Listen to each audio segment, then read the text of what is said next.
ममता सरकार के दौरान बंगाल में आशियाना बनाने वाले ये लोग अब वापस जाने के लिए लाइन लगा रहे हैं। बॉर्डर पर भारी संख्या में जमा हो रहे हैं।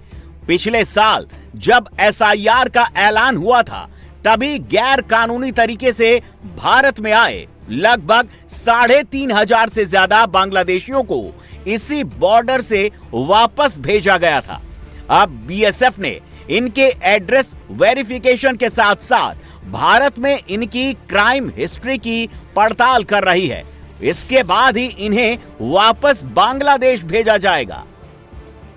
पश्चिम बंगाल में बीजेपी सरकार बनने के बाद से ही ताबड़तोड़ एक्शन देखने को मिल रहा है और जैसे कि डिटेक्ट, डिलीट और डिपोर्ट, इसी मोटो पर सरकार फिलहाल काम कर रहा है। और इसी वजह से जैसे कि देखा जा रहा है, पश्चिम बंगाल के स्वरूप नगर के हाकिमपुर चेक पोस्ट पर यहाँ पर काफी सारे बांग्लादेशी इकट्ठे हुए हैं जो पिछले कई सालों में बांग्लादेश से काम के तलाश में भारत में आए थे और भारत में गैर कानूनी तरीके से वो रहते थे।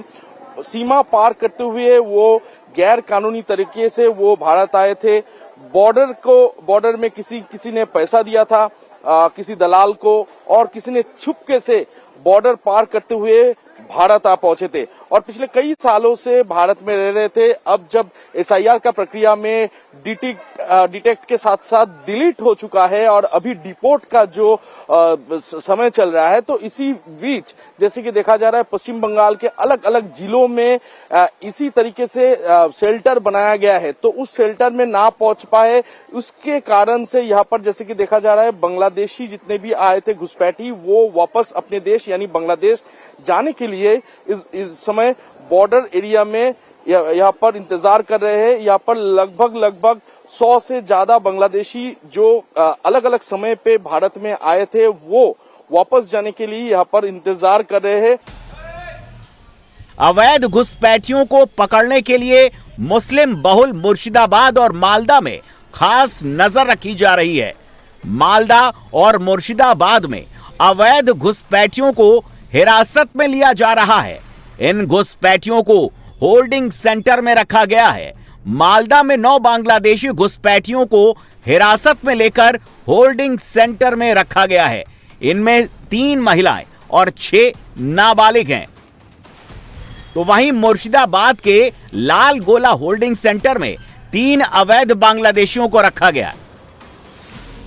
पश्चिम बंगाल सरकार ने हाल ही में एक नोटिफिकेशन जारी करते हुए सभी जिले के डीएम को यह आदेश दिया था कि गैर कानूनी तरीके से जिस बांग्लादेशी और रोहिंग्या को गिरफ्तार किया जाएगा, उनके लिए अलग से होल्डिंग सेंटर बनाना पड़ेगा। इसी तरह मालदा में होल्डिंग केंद्र बनाया गया है। इस केंद्र में अलग अलग शिफ्ट पर 12 पुलिस वाले, 3 सिविल डिफेंस, 3 सिविल पुलिस और 1 कुक को रखा गया है। आदरणीय शुभेंदु अधिकारी जी ने आज सबसे पहले जो काम किया वो फेंसिंग का काम।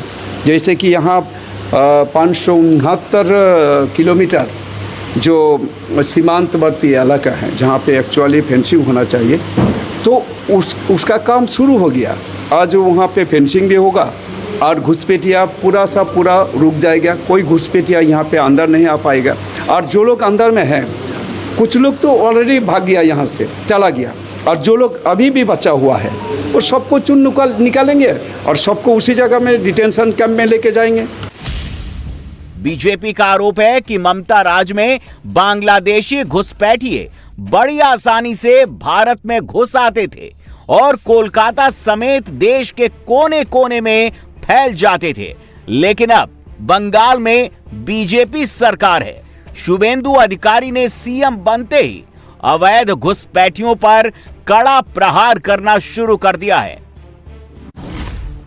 सबसे पहले शुभेंदु बॉर्डर पर कटीला तार यानी फेंसिंग लगाने के लिए बीएसएफ को जमीन दी।